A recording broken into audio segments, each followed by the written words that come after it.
Okay. So what are the keys to building a modern day Black Wall Street? Great question. I'm still learning that process, right? Uh-huh. And some books that I've been able to study and read from in learning the process. One is How to Build a New Black Wall Street by Kyle Davis. That is a really good book that breaks down the corporate structure and how you can use the corporate structure to rebuild. And particularly what I'm taking from that is, so you we're gonna take a turn here. You want this, Latroy? We're gonna take a turn right I'm now. ready. I'm ready for it all. I'm All right, prepared. Let's go. all Let's right. go. So socialism versus capitalism. To you, what is the main difference between a socialist society and a capitalist society? I feel like capitalism, it's almost like a survival of the fittest Mm, mentality.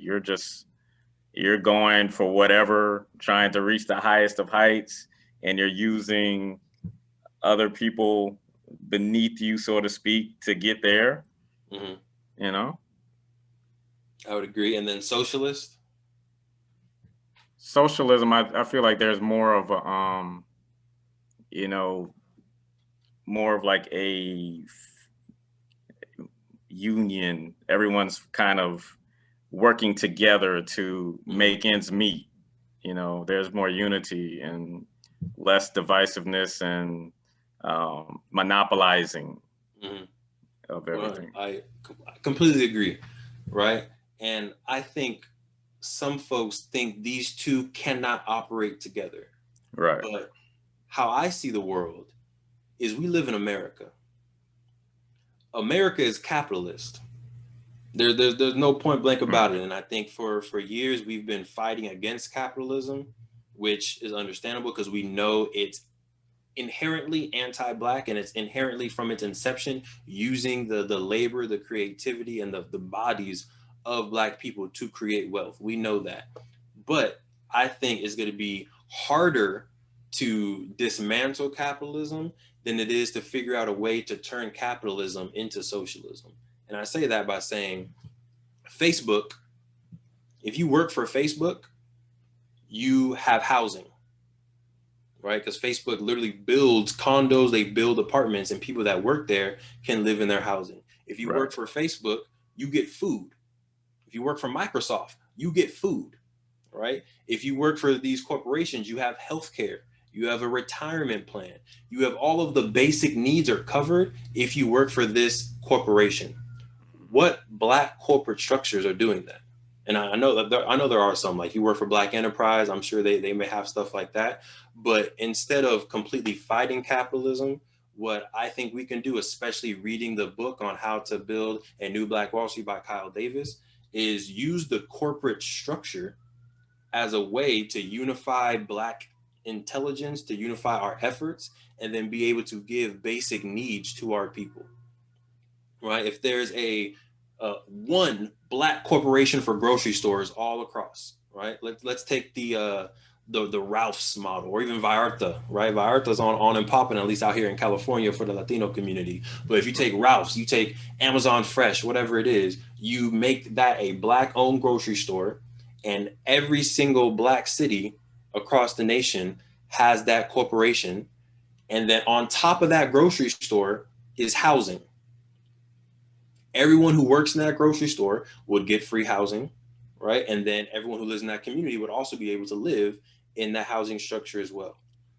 So that's how you take capitalism and you make it into a socialist type of thing by giving basic needs to the employees and even the community who are able to invest. So that's one part of it, in my opinion.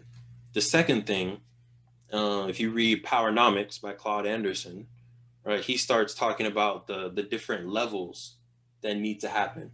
The fact that you need to get your economics first, and then you send your kids to education, and then after your kids get educated anywhere, they then come back and they rebuild this economic structure, this business, and they take it to the next level. And then after you get the millions, after you get the economic power, you then can start influencing politicians to say, hey, we don't need a freeway to go through this community ever.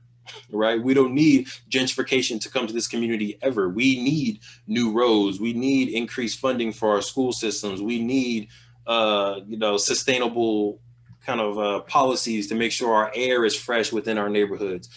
If you get the money, you then can start influencing the policy, which influences the lifestyle around our communities. So I think those are the main, I think, two things that I'm thinking about right now. The third one is real estate development as well. That's a little bit further on in my personal journey, but I love what I see a lot of folks doing in Freedom, Georgia, right? They bought their acreage and they're slowly building out their community. Exactly. I would love for a Freedom, Georgia, or a Freedom City to be in every state. Like, how can we learn from their model, right? What they did with those, what was it, 8 families? I'm not sure of the exact total, but yeah, that sounds about right. Yeah, it wasn't hundreds of people, right? It was like 8, maybe 10 families tops that came together. They bought their land and now they're going to build up. And I think we can find 8 to 10 families per state to do that. Mm-hmm. So yeah, step one, I think, is thinking about how to use the corporate structure a little bit better for what we want to do, and not always see capitalism as the enemy, but see it as the tool of purpose in America. And how can we best use that tool of purpose to fulfill our purpose? Number 2 is knowing the stages of powernomics and really understanding that there are stages to power and influence. And as we gain economic power, we can then gain political power, which we can then use to shape policies that impact our lives.